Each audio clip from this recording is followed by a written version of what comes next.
शहरों में बढ़ती आबादी और जंगलों के होते तेजी से कटाव के साथ वन्य जीवों के शहरों में पलायन और उनकी संख्या में आती कमी के संकट को देखकर भारतीय वन अधिनियम के अंतर्गत वन सीमाओं को संरक्षित करने का लक्ष्य निर्धारित किया गया और देश भर में बहुत से वन क्षेत्र आरक्षित किए गए। और इन्हीं आरक्षित क्षेत्रों में से एक है उत्तराखंड के नैनीताल जिले के रामनगर शहर के पास स्थित Jim Corbett national park. Jim Corbett national park Bharat का सबसे पुराना राष्ट्रीय पार्क है, जो 1936 में हेली नेशनल पार्क के रूप में स्थापित हुआ। बाद में इस पार्क का नाम जिम कॉर्बेट के नाम पर रखा गया। James Edward Jim Corbett Irish मूल के लेखक और एक कुशल शिकारी भी थे। इन्होंने गढ़वाल क्षेत्र के कई आदमखोर बाघों का शिकार किया था और चंपावत टाइगर के नाम से मशहूर वो बाघिन जिसने लगभग 436 से ज्यादा लोगों को अपना शिकार बनाया था, उसके आतंक से मुक्ति भी जिम कॉर्बेट ने ही दिलाई थी।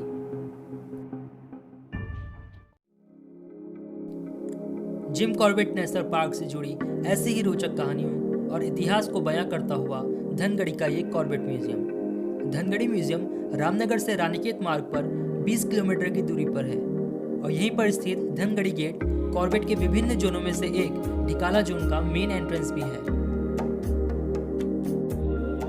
म्यूजियम की दीवारों पर काफी सुंदर चित्र देखने को मिलते हैं, जो कि कॉर्बेट नेशनल पार्क के जंगलों में उपस्थित वन्य जीवों की विविधता तथा उनके जीवन को काफी सुंदरता से प्रदर्शित करते हैं।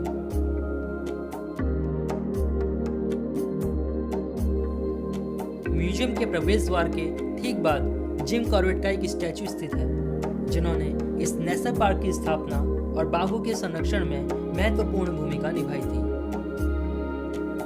मेन एंट्रेंस के दाईं ओर टिकट काउंटर बना हुआ है, जहां से आप म्यूजियम के अंदर जाने के लिए टिकट खरीद सकते हैं।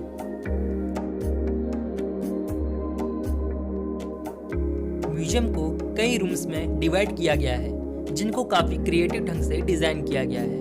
म्यूजियम के पहले रूम की दीवारों पर कॉर्बेट पार्क के बारे में जानकारी देती हुई बहुत सी तस्वीरें लगाई गई हैं।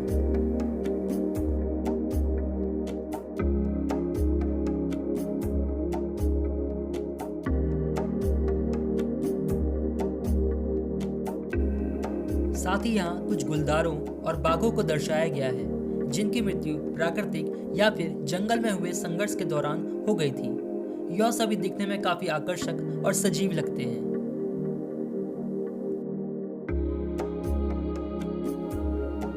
उन्हीं में से एक बाघ, जिसके बारे में बताया गया है कि इसकी डेथ हाथियों के साथ हुई लड़ाई के कारण हुई थी। ये लड़ाई पूरी रात भर चली थी और सुबह इस बाघ का मृत शरीर वहां पाया गया था।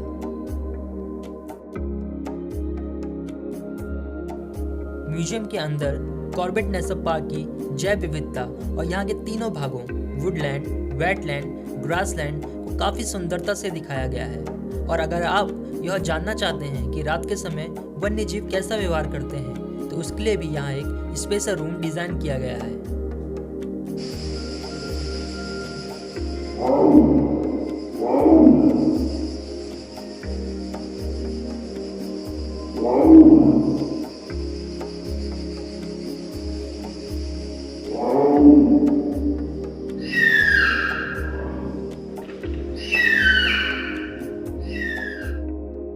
म्यूजियम के अंदर काफी तरह के एनिमल, बर्ड्स और रेप्टाइल्स की स्पीसीज को दिखाया गया है, जहां पर आप उन्हें देखने के साथ साथ उनकी आवाजों को भी सुन सकते हैं।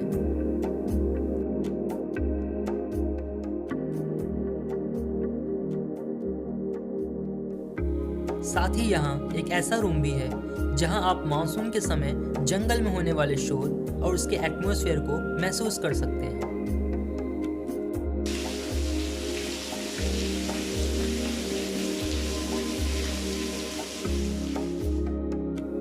म्यूजियम के थिएटर रूम में आप जंगल से जुड़ी एक छोटी सी 3D मूवी भी एंजॉय कर सकते हैं।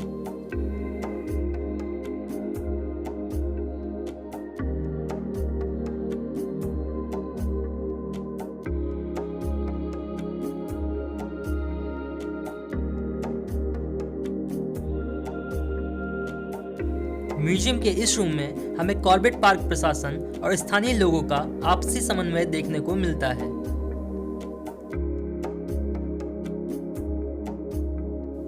म्यूजियम के इस रूम में लगी बड़ी स्क्रीन के थ्रू आप वर्चुअल एनिमल्स के साथ समय भी बिता सकते हैं।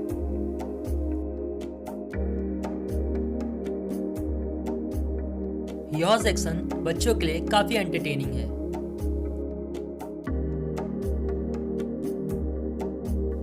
इन सभी रूम्स को एक्सप्लोर करने के बाद आप पहुंचते हैं म्यूजियम के आखिरी हिस्से पर, जहां पर आकर आपको हिरन, किंग कोबरा और बाघों के भ्रूण देखने को मिलते हैं।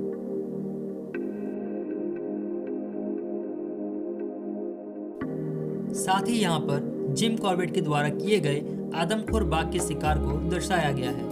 इस बैकग्राउंड के साथ आप यहाँ के सेल्फी बूथ में पिक्चर भी क्लिक कर सकते हैं। यह पिक्चर आपको उसी समय मिल जाती है, जिसका प्राइस पर कॉपी 50 रुपीज़ है।